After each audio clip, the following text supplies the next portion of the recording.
ఎస్తేరు 8వ అధ్యాయము 17వ వచనము.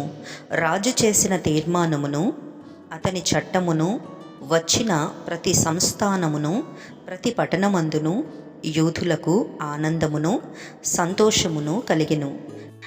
అది శుభదినమని విందు చేసుకొనిరి. మరియు దేశజనులలో యూదుల యొడల భయము కలిగెను కనుక అనేకులు యూదుల మతము అవలంబించిరి. మత్తయి సువార్త 23వ అధ్యాయము 15వ వచనము.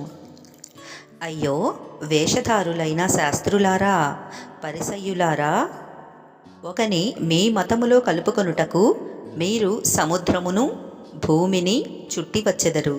అతడు కలిసినప్పుడు అతని మీకంటే రెండంతలు నరకపాత్రునిగా చేయుదురు.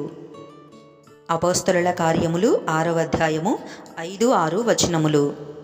ఈ మాట జనసమూహమంతటికి ఇష్టమైనందున వారు విశ్వాసముతోనూ పరిశుద్ధాత్మతోనూ నిండుకొనిన వాడైన స్తెఫెను, ఫిలిప్పు, ప్రోకోరు, నికానోరు, తీమోను, పర్మెనాసు, యూదుల మత ప్రవిష్టుడును, అంతియొకయ వాడును అగునికోలాసు అనువారిని ఏర్పరచుకొని వారిని అపోస్తలుల ఎదుట నిలువబెట్టిరి.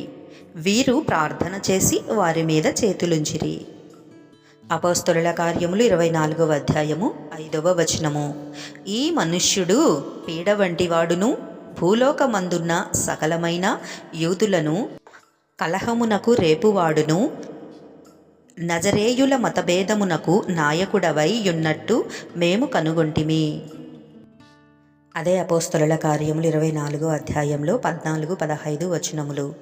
ధర్మశాస్త్రమందును ప్రవక్తల గ్రంథముల యందును వ్రాయబడి యున్నవన్నీయు నమ్మి నీతిమంతులకును అనీతిమంతులకును పునరుత్థానము కలుగబోవుచున్నదని వీరు నిరీక్షించుచున్నట్టు నేను కూడా దేవుని యందు నిరీక్షణయుంచి వారు మతభేదమని పేరు పెట్టు ఈ మార్గము చొప్పున నా పితరుల దేవునిని సేవించుచున్నానని తమరి ఎదుట ఒప్పుకొనుచున్నాను. అపోస్తలుల కార్యములు 25వ అధ్యాయము 19వ వచనము. అయితే తమ మతమును గూర్చియు చనిపోయిన యేసు అను ఒకని గూర్చియు ఇతనితో వారికి కొన్ని వివాదములున్నట్టు కనబడెను. ఆ యేసు బ్రతికియున్నాడని పౌలు చెప్పెను. అపోస్తలుల కార్యములు 26వ అధ్యాయము 5వ వచనము. వారు మొదటి నుండి నన్ను ఎరిగినవారు గనుక సాక్ష్యమిచ్చుటకు వారికిష్టమైతే నేను మన మతములోని బహునిష్టగల తెగను అనుసరించి పరిసయ్యుడనుగా ప్రవర్తించినట్లు చెప్పగలరు.